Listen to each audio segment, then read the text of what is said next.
aqui com a gente. Bom, e vamos abrir o nosso IPTV Esporte de hoje com o Guarani. Ontem, o presidente do clube, Marcelo Mingoni, informou que 1 mês dos salários dos funcionários foi pago. Restam ainda os de agosto a dezembro. No futebol, foram apresentadas as 2 primeiras contratações para a próxima temporada. Em relação ao Ronaldo, foi uma indicação do Vadão, que já tinha trabalhado com o jogador.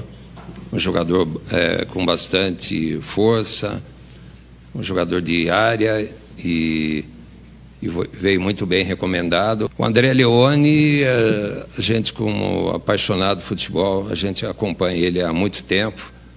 É um zagueiro clássico, canhoto, teve uma passagem brilhante junto com o André Dias, foi capitão do time do Goiás durante 4 temporadas.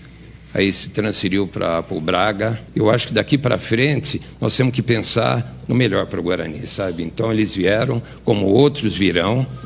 Tem muitos que estão já com pré-contrato assinados, mas infelizmente eles estão fora de Campinas. Então esses que estão vindo realmente vêm para deixar o Guarani mais forte. Eu vim para o Guarani pelo clube que pelas pessoas que assumiram, pela direção, pelo Vadão, o Jarcinho também, que estão acreditando, assim como eles, eu acho que a gente também está acreditando. Minha característica, sou jogador de área, centroavante, faço bem o pivô, sou bom cabeceador, finalizo com as 2 pernas.